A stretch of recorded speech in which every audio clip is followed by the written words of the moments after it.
Bismillahirrahmanirrahim. Assalamualaikum warahmatullahi wabarakatuh. Baiklah, kita akan mulai perkuliahan pada hari ini dengan materi berikutnya, yaitu tentang metabolisme asam amino dan protein. Pada materi ini kita akan membahas beberapa hal sangat krusial berhubungan dengan metabolisme asam amino dan protein. Apa saja yang akan kita dapatkan di dalam materi perkuliahan ini? Yang pertama adalah alur transaminasi dan deaminasi. Apa itu transaminasi? Apa itu deaminasi? Silakan nanti Anda baca buku.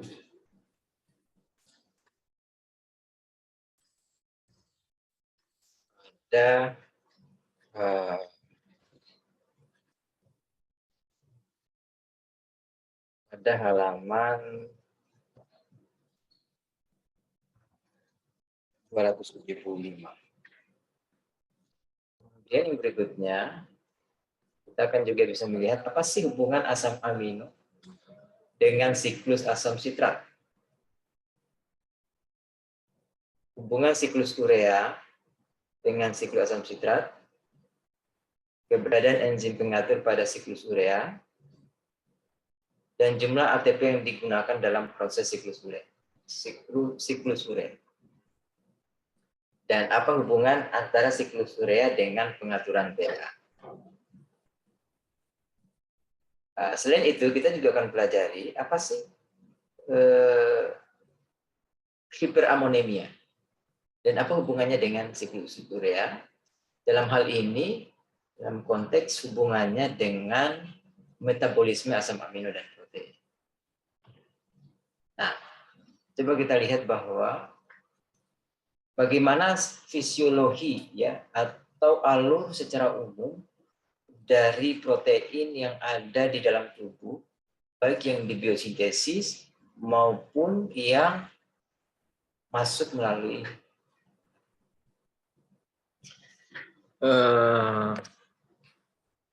kita lihat bahwa di sini ada protein yang masuk melalui makanan, kemudian mengalami proses pencernaan. Tentu saja mulai dari mulut, lambung, kemudian usus, kemudian dia akan diabsorpsi ke dalam darah. Nah, yang digunakan di dalam proses ini adalah asam amino, ya. Jadi kita tahu bahwa protein itu terdiri dari monomer. Monomernya dari mana? Dari asam amino. Setelah melalui proses degradasi, protein ini kemudian akan menjadi asam amino ketika didegradasi. Nah, asam amino ini kemudian yang akan diabsorpsi ya, di dalam darah. Nah, kemudian asam amino kemudian dari darah itu kemudian disebarkan ke seluruh bagian tubuh. Ya. Itu ada di salah satunya adalah di hati. Nah, di hati juga di seluruh bagian-bagian tubuh juga ada yang ada di selnya, kemudian ada yang di luar sel. Ya. Dalam hal ini, kalau yang di luar sel itu istilahnya ekstraseluler, kemudian kalau ada yang di dalam sel diistilahkan dengan intraseluler. Kemudian di dalam sel ataupun di luar sel, dia bisa mengalami proses penggabungan kembali, membentuk protein. Ya. Kemudian ada protein-protein ini atau asam amino, kita ketahui bahwa kalau karbohidrat ya, itu mengandung unsur C, H, dan O, kemudian lipid juga mengandung unsur C, H, dan O. Nah, ketika kita masuk kepada asam amino, maka selain mengandung unsur C, H, O, dia juga mengandung N. Ya. Makanya di sini dia berkaitan dengan senyawa. Nah, ketika kita lihat pada siklus asam sitrat, ketika ada siklus asam sitrat, maka senyawa yang ada dalam siklus asam sitrat itu juga mengandung unsur CH dan O. Ya, jadi ketika kalau asam amino mau masuk ke sini, mau masuk ke siklus asam sitrat, maka N-nya ini nanti harus dihilangkan ya, agar dia bisa masuk ke dalam siklus asam sitrat. Bagaimana cara menghilangkan nitrogen? Nanti kita akan lihat pada proses selanjutnya. Nah, ini prosesnya seperti itu. Nanti dia akan berhubungan dengan siklus. Misalnya kita akan kenal ada asam keto, ada amonia kan gitu ya. Nanti kita akan berhubungan dengan urea ya. Dia dalam siklus urea. Dia juga ternyata berhubungan dengan asam lemak ya. Dan seterusnya.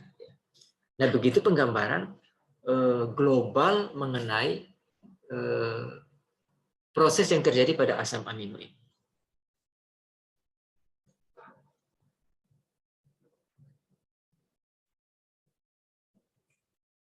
Nah, kita coba lihat bahwa ketika asam amino atau protein ya, dari makanan, kemudian baik yang esensial ya, ini yang esensial maksudnya berarti yang kita masukkan ke dalam makanan kita, itu yang didatangkan dari luar. Kemudian dia berubah menjadi asam amino melalui proses degradasi. Ya, degradasi ini bisa di mulut, bisa di lambung, bisa di usus ya, dengan enzim yang namanya enzim protease. Ya. Enzim protease. Kemudian diolah di hati, kemudian nanti dia akan berubah menjadi asam keto, masuk ke dalam siklus asam sitrat, kemudian dia akan menghasilkan urea.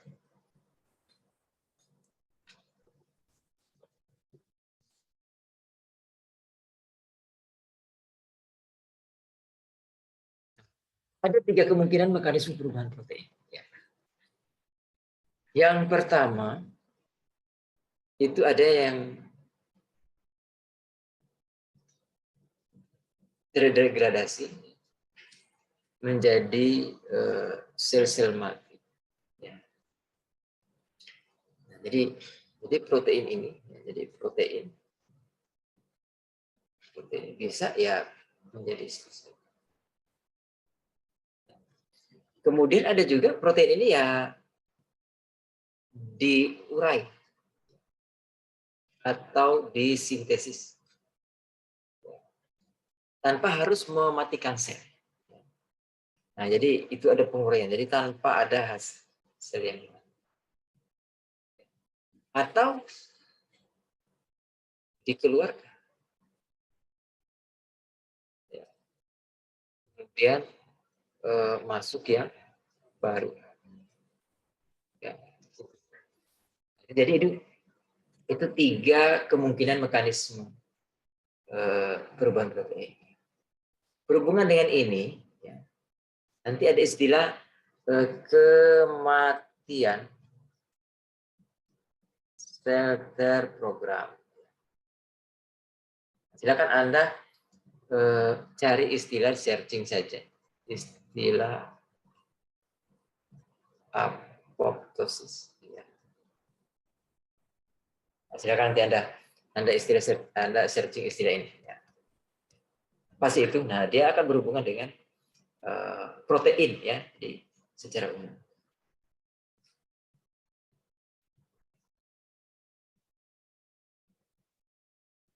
Nah,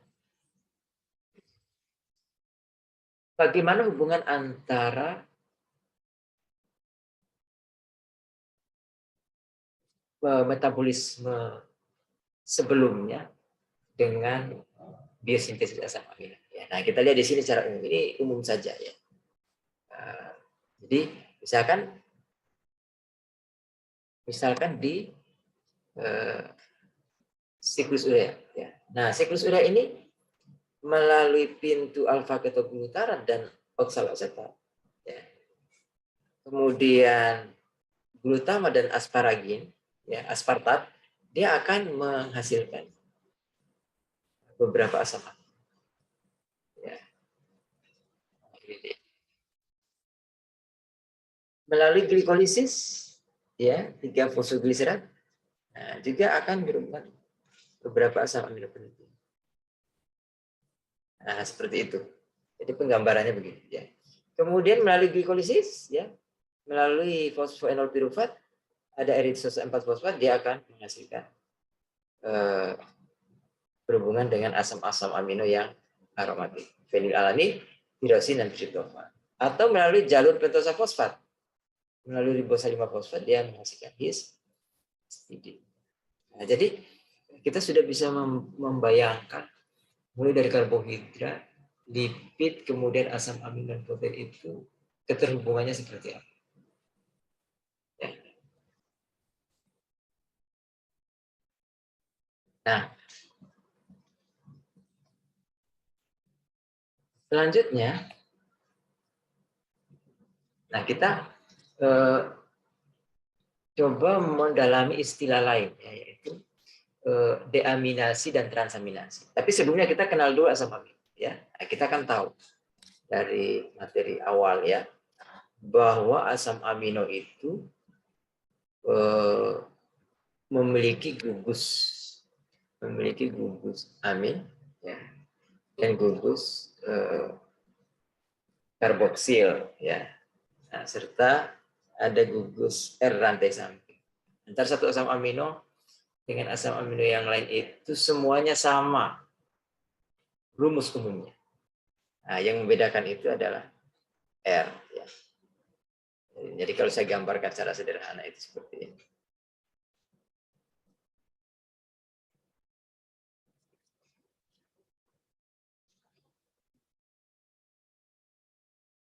Nah, kan gitu. Kadang-kadang juga digambarkan seperti ini.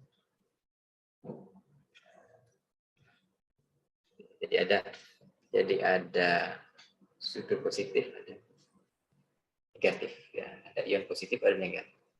Hingga dia diistilahkan dengan water, ya. Nah, ini ada R-nya. Ya.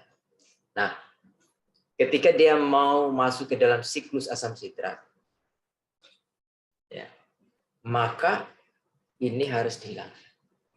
Nah, ini harus dihilangkan. Caranya bagaimana? Dengan proses deaminasi dan transaminasi. Nah, kita akan lihat.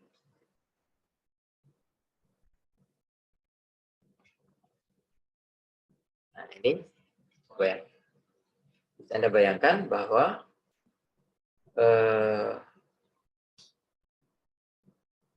ini ada siklus asam sitrat. Siklus asam sitrat, kemudian siklus asam sitrat ini akan dimasuki atau berproses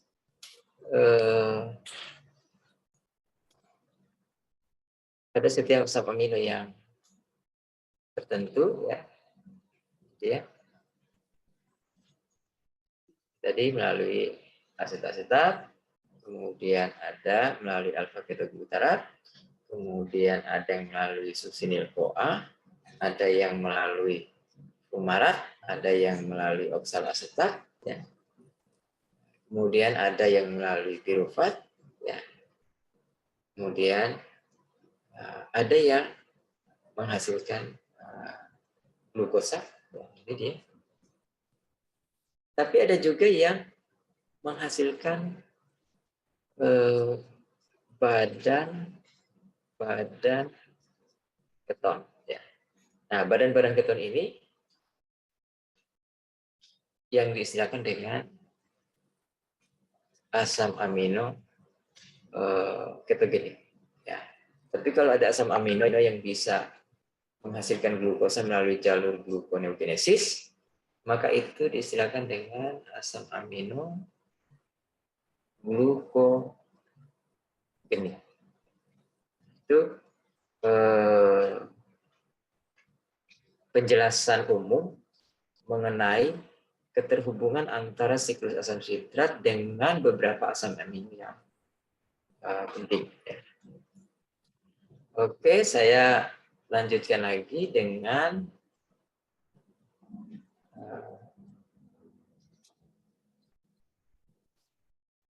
jadi Nah, kita akan tahu ada istilah transaminasi. Ada istilah transaminasi. Nah, transaminasi itu adalah proses katabolisme asam amino yang melibatkan pemindahan, ya. Jadi namanya juga transaminasi, yaitu pemindahan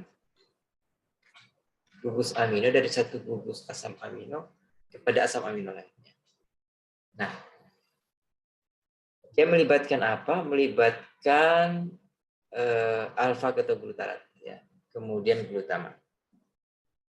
Contohkan, jadi di sini ada asam amino. Ya, jadi sebelum dia masuk ke dalam siklus asam sitrat, maka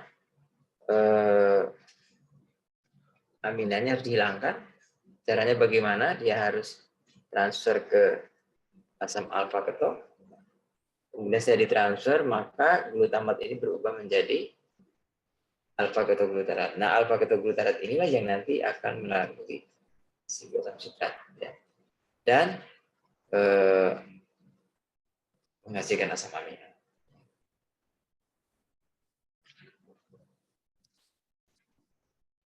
Oke, kemudian ini juga sama, kita contohkan contoh lain. Misalkan alanin. Ada alanin. Alanin ini kemudian seperti biasa memiliki gugus amin. Ya. Gugus amin ini kemudian akan masuk ke alfa ketoglutarate. Kemudian alanin setelah kehilangan amin, dia akan berubah menjadi pirufat. Nah, pirufat ini masuk ke dalam jalur siklus asam sitrat. Ya. Nah, alfa ketoglutarate yang ketempelan gugus amin akan berubah menjadi glutamat. Nah, glutamat ini kemudian selanjutnya akan masuk ke tahap yang namanya tahap deaminasi. Nah, apa itu tahap deaminasi? Pada proses berikutnya, kita lihat. Nah, ini dia tahap deaminasi. Nah, ini contoh-contoh lain. Jadi ini kalau alanin seperti itu, kalau aspartat.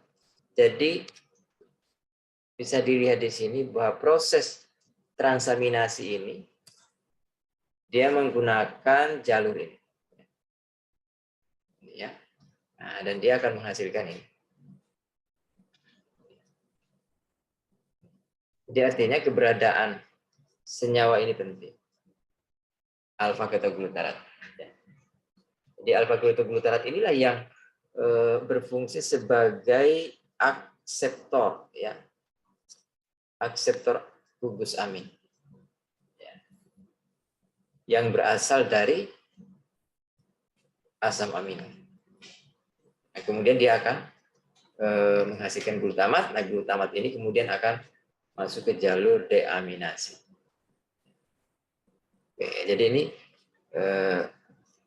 transaminasi.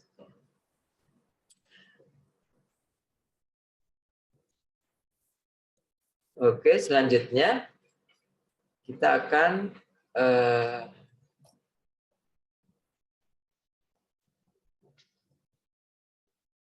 jadi kesimpulannya adalah bahwa reaksi transaminasi,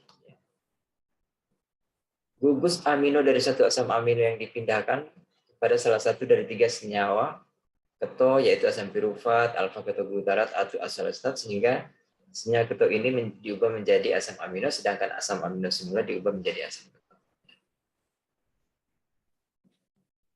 Nah, ini materinya atau slide-nya sudah bisa diakses di link blog yang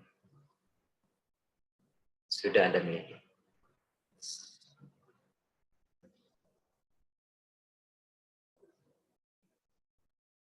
Oke, nah hasil dari transaminasi tadi yaitu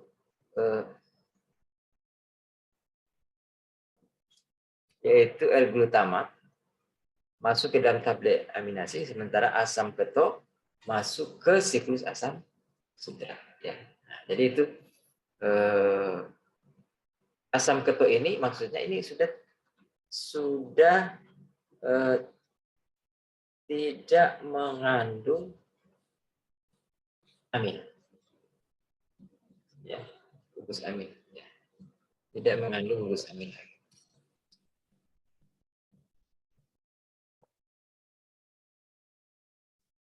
Nah, ini dia proses deaminasi. Ya, jadi glutamat tadi yang dihasilkan tadi dari awal tadi, glutamat yang dihasilkan akan mengalami proses deaminasi. Proses deaminasi itu seperti apa? Dengan proses hidrolisis, dengan menggunakan NAD+, ya, maka si glutamat ini akan berubah kembali menjadi alfa-ketoglutarate dan melepaskan amoniak. Nah ini, ya, jadi amoniak ini yang nanti akan banyak dihasilkan ketika banyak proses metabolisme asam amino dan protein. Nah ini glutamat kemana? Glutamat ngambil lagi asam amino berikut. Dan seterusnya, glutamat nanti ke transaminasi lagi. Tentu saja dalam hubungannya dengan metabolisme asam amino dan protein.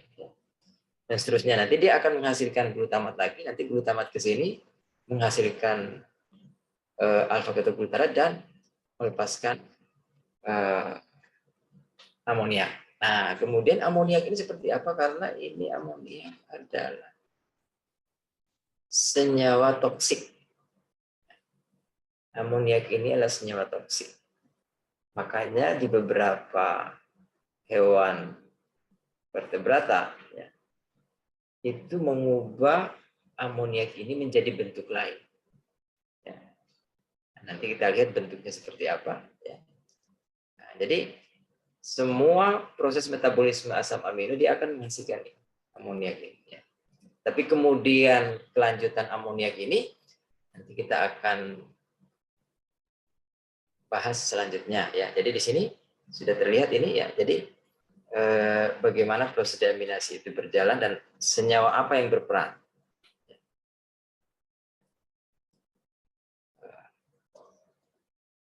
Oke ya, jadi ini tadi kembali ke tahap transaminasi yang sudah saya jelaskan.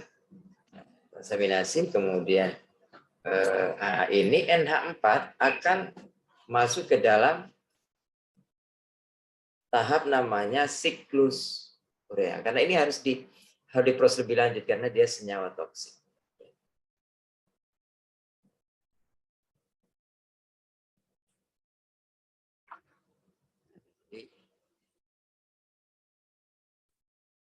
Dia menghasilkan alfa-ketoglutarate, kemudian menghasilkan NH4+ yang toksik dan tidak boleh ada di dalam darah, apalagi di otak, maka ion amoniak ini masuk ke dalam siklus urea untuk dirubah menjadi urea.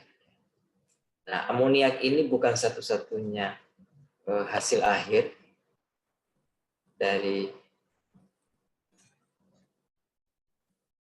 jadi ada misalkan pada hewan vertebrata terestrial ya. Nah, itu dia mengolah amoniaknya ya. Itu menjadi urea. Nah, ini dia. Dalam siklus urea tentu saja. Tapi ada juga yang memang mengeluarkannya dalam bentuk amoniak. Jadi pada apa? Pada ikan dan hewan-hewan akuatik lainnya. Pada burung ya, dan reptil, justru amoniak ini diubah menjadi asam urat. Ya. Ya. Nah, jadi inilah yang istilahnya masing-masing. Jadi misalkan kalau mengeluarkannya dalam bentuk urea, ini namanya ureotelik, ya. Kemudian kalau amoniak yang dikeluarkan langsung, ini istilahnya amonotelik. Ya. Kalau dalam bentuk asam urat, namanya urikotelik. Nah ini, jadi istilah seperti itu. Jadi karena ini harus diubah. kecuali memang yang tahan terhadap amoniak itu adalah hewan-hewan akuatik. Oke, kemudian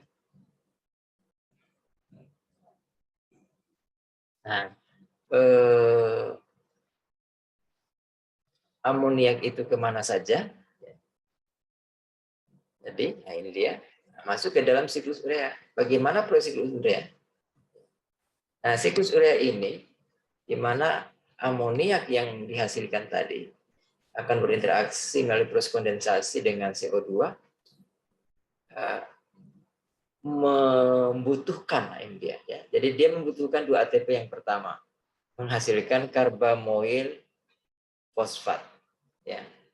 Nah, karbamoil fosfat ini kemudian akan berinteraksi dengan ornitin, menghasilkan citrulline. Pada proses citrulline kemudian dia menghasilkan ataupun membutuhkan ATP lagi. Nah, ATP-nya berapa? ATP-nya atau fosfat yang digunakan ada 2. Karena ATP berubah menjadi AMP. Perhatikan ini ya. Jadi AMP. Jadi di sini ada 2, di sini ada 2, kemudian terus seterusnya, maka 1 ya. 1 mol NH4+ itu butuh 2 ATP. Ya, butuh bukan 2 ATP, butuh 4 ATP. Dari mana? Ini saat ini 2 dari atas ya. Kemudian ini 2 di sini. Jadi ada 4 ATP dan seterusnya ya. Nah, melalui proses ini kemudian setelah disiklus amoniak tadi ya, amoniak, maka dia akan menghasilkan ya. Jadi dari siklus ini kita bisa tahu bahwa makin banyak amoniak tentu makin banyak CO2 yang dibutuhkan. Ya, makin banyak amoniak makin banyak CO2 yang dibutuhkan. Sementara CO2 ini nanti akan berhubungan dengan proses pengaturan asam di dalam tubuh. Nanti kita akan lihat. Ya. Nah, hasil dari asam siklus urea ini ya, akan menghasilkan fumarat, ya, akan menghasilkan fumarat. Nah, fumarat ini seperti kita ketahui adalah zat antara dari siklus asam sitrat, ya, dari siklus asam sitrat. Ya. Nah, jadi disitulah keterhubungan antara siklus urea dengan siklus asam sitrat. Ya, jadi kita sudah bisa menghubung-hubungkan. Jadi bagaimana tadi mulai dari protein kemudian jadi asam amino ya. Asam amino melalui proses deaminasi dan transaminasi, kemudian apa guna dari transaminasi dan deaminasi ya silakan dibaca di buku. Kemudian melepaskan amoniak yang toksik kemudian masuk ke dalam siklus urea, menghasilkan urea. Nah, ketika terjadi proses siklus urea, maka ternyata dia butuh energi namanya ATP. Sebanyak berapa? Sebanyak 4. Nah, selain itu, di dalam siklus urea juga dihasilkan fumarat, ya. Dan ini akan masuk ke dalam siklus asam sitrat. Nah, ketika kita melihat reaksi ini, kita akan melihat pula bahwa proses pengubahan amoniak menjadi karbamoil fosfat ini ya, dengan adanya CO2, nah ini melalui jalur ini. Ya. Artinya kalau jalur ini bermasalah, maka urea ini juga tidak akan terjadi. Artinya ini nanti akan terjadi penumpukan. Ya. Nah, makanya ini penting. Makanya enzim yang ada di sini namanya enzim kunci. Ya. Enzim kunci. Enzim kuncinya apa? Ya. Nah, enzim kunci yang dimaksud silakan mahasiswa sekalian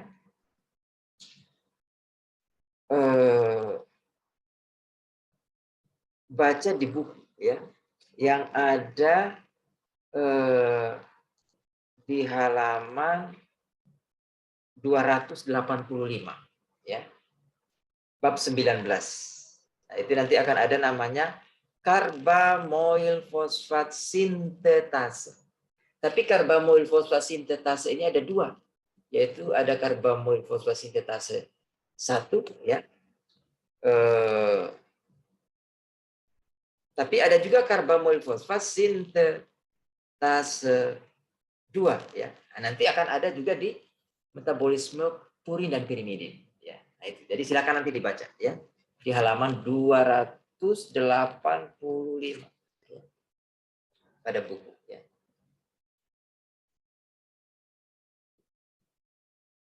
Nah, banyak lagi senyawa-senyawa yang lain, senyawa nitrogen lain yang bisa Anda baca di halaman 288. Ada asam urat, ada porfirin, ada porfiria, ada bilirubin ya, dan lain-lain sebagainya ya. Kemudian juga Anda bisa baca di 292 ya, 292 di situ ada latihan ya, latihan nomor 4 dan 5 ya. Nah, itu enzim utama yang mengatur siklus urea. Kemudian tuliskan serangkaian proses kesetimbangan reaksi total dari 2 glutamat ya, kemudian dikeluarkan dalam bentuk urea dan seterusnya ya. Nah, itu beberapa hal yang bisa saya jelaskan pada kesempatan hari ini. Nanti kita sambung lagi pada perkuliahan berikutnya. Terima kasih.